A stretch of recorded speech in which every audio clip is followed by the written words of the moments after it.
because we're going to make a long-term investment. We're in here for the long term, and the long-term people will buy up that stock.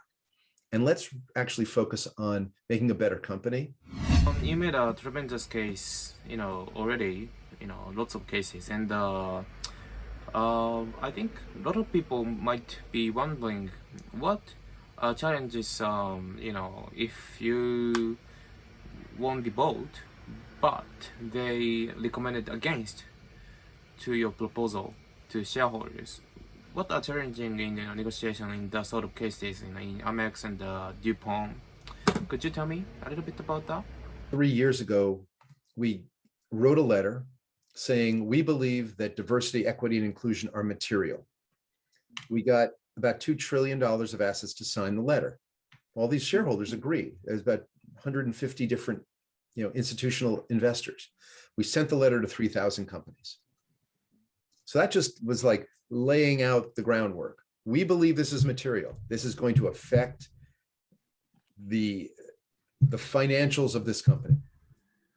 Then we started to file resolutions. The first year we filed about 36 of them, started talking to companies and saying, we need disclosure. We don't have any idea what's going on here because you're not disclosing anything about diversity, equity, and inclusion. So we got companies that start to disclose. That's number one. You need data.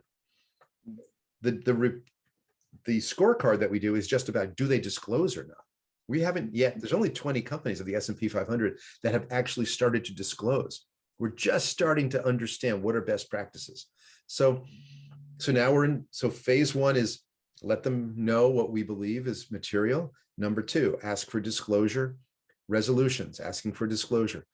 Number three, once we have enough disclosure, establish best practices for each sector, and then start to actually grade them. Now, once you start to grade them, you can see a leader and a laggard. You can go to a company and say, you scored a 5, your direct competitor scored a 47. Here's why. Here's the cost of actually becoming competitive. So it's hard for a company to say, we don't want to be competitive.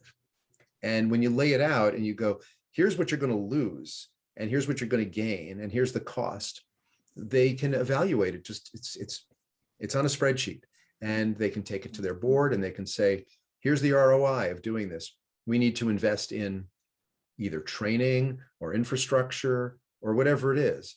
If it's an environmental issue, our factory is dumping toxic waste into our local river.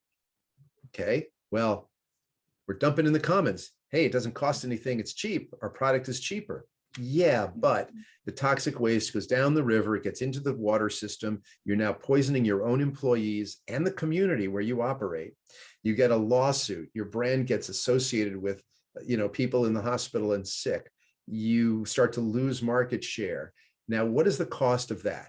You got to spend millions of dollars to resuscitate your brand. You got to fix the problem. Whereas at the beginning, shareholders said, we want you to float a bond and get a water treatment system. It's going to cost you this.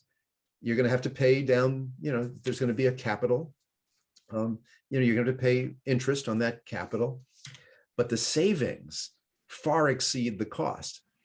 And if you actually model it out for, a few years, you actually save a lot of money, you actually make a lot of money, and you actually become a favorite of your community. Your brand becomes, and we write stories about companies who do this all the time. Say, this company is great, they're a leader, they've done this and this and this, and suddenly they're getting more market share. So it's really, a lot of it has to do with time horizon too. So, companies say, oh, we can't do that, we're going to get killed in the short term. And I sit down with them and I go, look, I'm looking at your stock register here, and I'm looking at all the shareholders, and 80% of them are long-term holders. They're pension funds, they're big asset owners. Maybe 15 to 20% are the short-term. So why don't we just tell those short-term people to sell the stock? Because we're going to make a long-term investment. We're in here for the long term, and the long-term people will buy up that stock. And let's actually focus on making a better company. And you know what? If that's rewarded and the board is behind that, and the board says, yes, let's make a better long-term company, and all these people who are saying, oh, but it's a short-term expense, fine, sell the stock. We're not interested in you being part of our team here. Mm. That's the shift. And when companies do that, then when they have the strength of character to do that, they succeed. And their customers appreciate it. That builds loyalty. It wins every time. And so what we're seeing now, enough companies are realizing that we're seeing the emergence of a whole new economy, a regenerative economy based on justice and sustainability.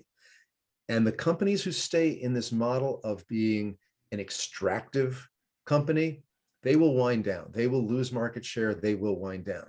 And so we're seeing the capital starting to flow away from those laggards and into the leaders.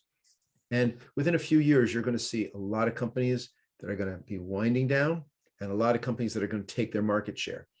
And that's the core of this whole transition. And that is what shareholders are driving. And that's why the big share owners are saying, we want to be part of that. We're universal owners. So we're going to support that. And that's why you're starting to see these votes that get bigger and bigger. Now, imagine if all of PRI, $100 trillion, voted as a block for companies who were actually reducing their risk. Game over. It's just game over. Every company would have to do that or they go out of business. And that's where we're heading. We're right at the nexus of that. We're right at this inflection point. So it's a very exciting moment in time.